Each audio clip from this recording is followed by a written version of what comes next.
안녕하세요, 묘한의사입니다.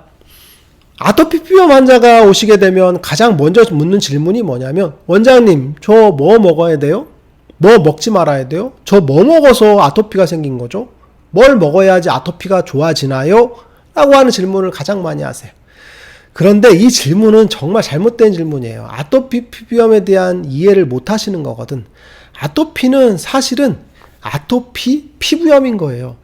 알레르기성 혈관성 피부염인 거죠. 즉 피부염이라는 게 본질이에요. 아토피가 천식은 아니잖아. 아토피가 두드러기는 아니잖아요. 그죠? 아토피가 알레르기 자체는 아니잖아요. 근데 피부염이거든. 피부에 염증 반응이 생긴 거죠. 그렇다면 아토피를 치료할 때 첫 번째 스텝은 뭐냐면 피부염에 대한 치료를 해주는 게 첫 번째인 거죠. 그래서 뭘 먹는 게 중요한 게 아니라 피부염에 대한 치료, 즉 각질 관리, 피부 관리가 제일 중요한 거죠. 즉 피부염에 처치해서 제일 중요한 건 각질 관리입니다. 오늘 이 시간에는 각질 관리에 대한 이야기를 좀 심도 있게 해볼 예정이에요. 왜 그러냐면 아토피 피부염에 대해서 치료를 할 때 사실은 제일 중요한 접근인데, 아토피를 치료하기 위해서 제가 처방을 했다고 쳐봐요. 가려움증도 줄고 홍조도 줄고 피부의 염증 반응, 열 반응도 줄게 되거든요. 그런데 치료가 잘 됨에도 불구하고 편차가 생기는 경우가 많아요. 즉 뭐냐면 손발이나 이런 데는 잘 나았는데 목만 안 낫는 분들이 계세요. 그리고 얼굴은 잘 나았는데 팔만 안 낫는 분이 계시고, 이럴 수 없거든. 치료가 잘 되면 동시에 다 나아야 되거든요. 그리고 또 어떤 분은 분명히 잘 나아야 될 치료를 해드렸어. 그런데 이상하게 나을 듯 잘 안 나. 이런 경우에 이제 각질 관리에 대한 그런 부분을 꼭 체크를 하거든요. 즉 뭐냐면 긁은 거예요. 외상이 생긴 거지, 긁어서. 그러면 절대 낫지 않습니다. 가끔 환자분들이 긁더라도 피부염이 낫게 되면 낫는 거 아니에요 라고 하시는데 안 그렇습니다. 피부가 낫는 과정에서 피부가 재생되거든요. 그러면 각질이 생겨요. 피부에, 겉에. 그러면 그 각질이 딱딱하게 굳습니다. 근데 그걸 긁어버려. 그럼 어떻게 돼요? 떨어지죠. 그러면서 진물이 나게 돼 있어요. 근데 아토피 피부염 환자분들은 긁을 때 왕창 긁어요. 한 번에 다 긁어버려. 온몸을 다. 그러니까 치료가 잘 됨에도 불구하고 긁어서 만신창이가 돼버려요. 그럼 어떻게 되겠어요? 안 낫는 과정처럼 보이죠. 그리고 또 하나는 진물이 다 났기 때문에 그게 회복되는 과정이 보통 15일에서 20일 정도 걸리거든요. 다시 15일에서 20일 뒤로 빽하는 거예요. 각질이 생기는 과정이 얼마나 오래 걸렸는데 다시 빽하게 되죠. 즉 각질 관리가 잘 안 되는 과정이 되게 중요할 것 같아요. 그래서 외상에 대한 관리가 상당히 중요합니다. 영상을 만들기 위해서 많은 노력을 하고 있어요. 구독과 좋아요 부탁드리겠습니다.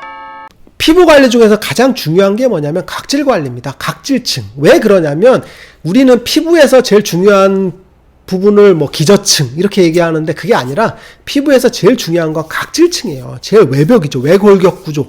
피부 겉에서 보호하는 구조거든요. 이게 바로 피부의 제일 중요한 구조, 보호작용을 하는 구조라고 볼 수 있어요. 그래서 각질층이 제일 중요합니다. 그 각질층을 떨어뜨리는 게 긁는 거죠. 그러면 우리는 그렇게 생각할 수 있어요. 안 긁으면 되잖아요 라고 하시는데 아니에요. 긁는 것만 피부를 손상시키는 게 아니에요. 뭐냐면 긁는 거는 1차적인 손상이고 2차적인 손상이 또 있어요. 제일 중요한 게 샤워입니다. 샤워. 아토피 환자분들은 샤워를 굉장히 오래 합니다. 샤워를 할 때 보통 30분 정도 하시거든요. 한번 물어보세요. 아토피 환자분들. 왜 그러냐면 아토피 환자분들은 피부가 가렵고 답답하기 때문에 샤워기로 샤워를 하면서 피부 마사지를 시키는 습관이 있어요. 멍하면서 멍 때리고 있는 거거든요. 하면서 다 씻었는데도 불구하고 하면서 피부를 샤워기 수압으로 두드려요. 그러면 시원하거든. 그래서 합니다. 문제는 뭐냐면 샤워를 오래 하게 되면 각질층이 물에 불죠. 그러면 샤워기 수압으로 각질층이 날아갑니다. 그래서 샤워를 오래 하는 분들은 절대 아토피가 호전되기가 힘들어요. 그래서 아토피 환자분들은 샤워를 꼭 5분만 하셔야 돼요. 5분. 씻었나? 하는 정도로 빨리 끝내야 하셔야 돼요. 씻었나? 라는 정도로. 아셨죠? 5분. 타이머 맞춰놓고 들어가서 5분 내에 끝내요. 5분 내에 할 수 있어요? 5분 내에 샤워 못할 것 같아요? 할 수 있습니다. 할 수 있어요. 호다다닥 하면서 즉 빨리 샤워를 끝내는 게 제일 중요하다는 얘기죠. 두 번째는 세안이에요. 세안도 대충 하셔야 돼요. 누가 씻는 게 중요하다 그랬어? 아니에요. 아토피 환자분들은 대충 씻어도 돼요. 거품 내서 쑥쑥쑥쑥 문질러서 빨리빨리 헹궈세요. 눈곱만 떼도 돼요. 더러워서 아토피가 악화되는 경우 보질 못했어요. 더러워서 감염이 된다고요? 천만의 말씀입니다. 감염이 되는 이유는 피부 각질층이 손상됐을 때 감염이 되는 거예요. 더러워서 감염되지 않습니다. 바이러스 감염, 진균 감염, 세균 감염 아니야. 더러워서 생기지 않아요. 더러워도 아토피 심해지지 않습니다. 각질층 관리를 잘 못했을 때 세균이 들어오고 진균이 들어오는 거예요. 즉 세안을 너무 빡빡빡 씻었을 때 샤워 타올 같은 걸로 쓰면 안 된다는 얘기죠. 그리고 세 번째 화장이에요. 화장도 진짜 중요합니다. 아토피 환자분들이 화장하는 경우가 있는데 사실 저 같은 경우는 화장을 못하게 하지는 않는데 먹고 살아야 되니까 직장을 나가야 되니까 화장을 하셔야 되죠. 그런데 화장이 왜 안 좋냐면 화장을 하잖아요. 화장을 하려면 어떻게 되겠어? 기초로 하죠. 베이스를 발라야 되죠. 그러면 보습제를 듬뿍 바르게 되죠. 그러니까 피부가 우선은 답답하죠. 거기에다가 이제 색조 화장을 때리죠. 뚝뚝뚝뚝뚝. 그럼 피부가 답답하죠. 근데 그게 중요한 게 아니라 화장을 다 하고 나서 집에 오면 어떻게 돼? 지워야죠. 그죠? 클렌징 로션이나 클렌징 오일 같은 걸로 싹 지워야 되죠. 지울 때 피부가 1차적으로 각질이 날아가죠. 그리고 또 하나는 어떻게 돼? 그 다음에 폼클렌징으로 닦아야죠. 이중 세안이 되겠죠. 그러니까 그리고 화장이 또 남은 것 같아. 그러니까 어떻게 돼? 또 한 번 또 닦아야지.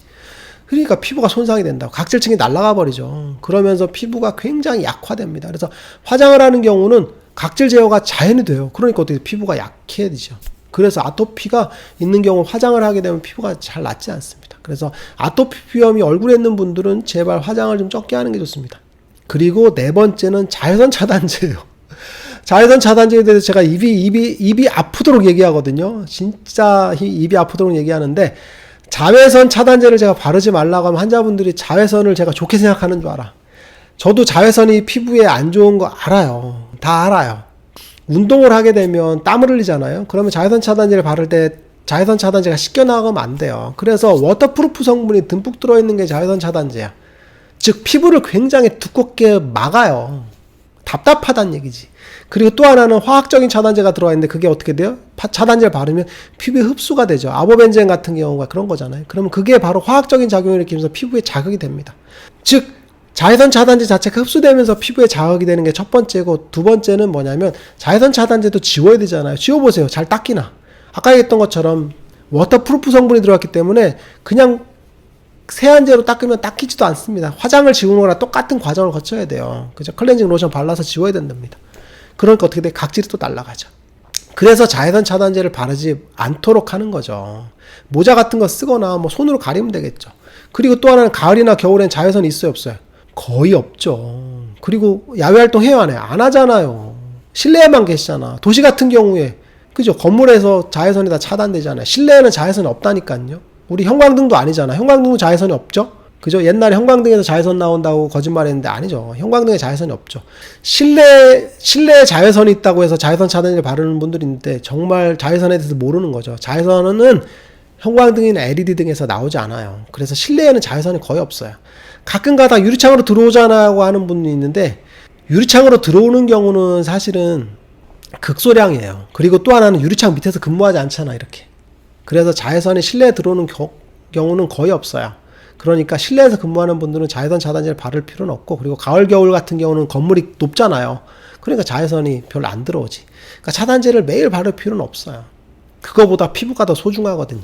피부 구조는 기저층, 유국층, 과립층, 각질층 이렇게 돼 있죠. 층층이. 제일 중요한 게 뭐냐면 기저층이 아니에요. 제일 중요한 건 각질층이에요. 피부 표피층에서 결국은 각질층을 어떻게 만들어내느냐의 과정이거든요. 성숙한 딱딱한 외골격을 만드느냐의 과정이거든요. 그래서 피부에서 제일 중요한 건 각질층이라는 걸 꼭 기억하시고, 아토피 피부염 있으면 각질층 관리를 하는 거죠. 즉 긁지 않는 게 첫 번째. 그리고 화장 같은 걸 해서 지울 때 각질층을 날리지 않는 거, 그리고 샤워할 때 빡빡빡 문지르지 않는 거, 세안할 때도 빡빡빡 문지르지 않는 거 정말 중요한데 매번 환자분들이 이걸 미스해요. 놓친단 말이죠. 나는 대충 씻어요. 저는 세안을 절대 세게 하지 않아요. 저는 샤워도 대충 하고 있어요 라고 하거든요. 가슴에 손을 얹고 생각해 보세요. 그죠? 빡빡빡 문지르잖아요. 그거보다 훨씬 적게 문질러야 된다는 얘기죠. 묘한의사에게 궁금한 것 있으면 댓글로 남겨주세요. 저희가 영상을 통해서 답변해 드리겠습니다. 오늘 시간도 유익하셨나요? 구독과 좋아요